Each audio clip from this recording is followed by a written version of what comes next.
Youth unemployment is still going up. According to the latest figures, more than 1 million young people are out of work. The Church Urban Fund published a document called 1 in a Million to coincide with the latest figures, and our reporter Gavin Drake has been looking at it. Well, it's quite a detailed 60-page report, and it asks young people who are unemployed what their experiences are. And universally what they found was that most young people found the experience of the job centres very negative. They found the staff rude, they found that they were being blamed for being unemployed, and they wanted more support. But this led to the issue that the biggest problem isn't just that they haven't got a job, it's the downward spiral of despondency and despair that the young people then experience.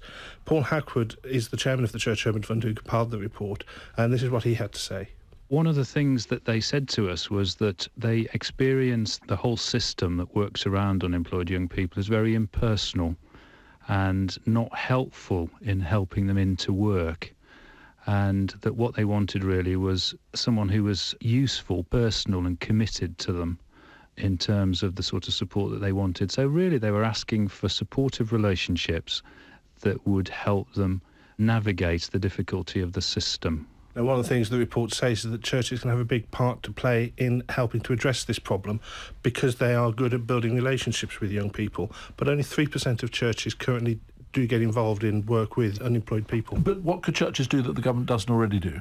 Well, there's large-scale things that they can do. The Bishop of Birmingham chaired a poverty summit this week with the Birmingham Strategic Partnership, hoping to create 100,000 new jobs in the area.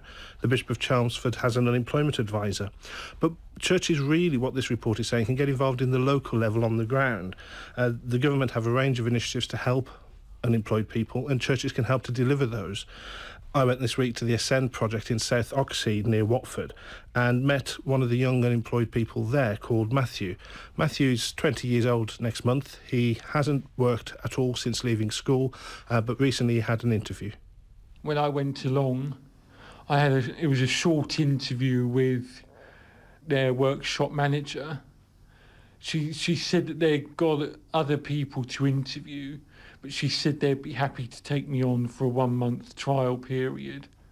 And after that, she would review my performance, and then if it was satisfactory, then they'd keep me on with the job role. That's obviously encouraging. Is that characteristic of the experience of people who go to Ascend? Well, there's over 6,000 people who've gone through Ascend over the past 10 years, of which about 600 have got a job. But one of the things that Ascend say, and Church Urban Fund report says, is that people aren't typical, they're very different. And at the heart of Ascend's approach is a passion for young people to realise potential.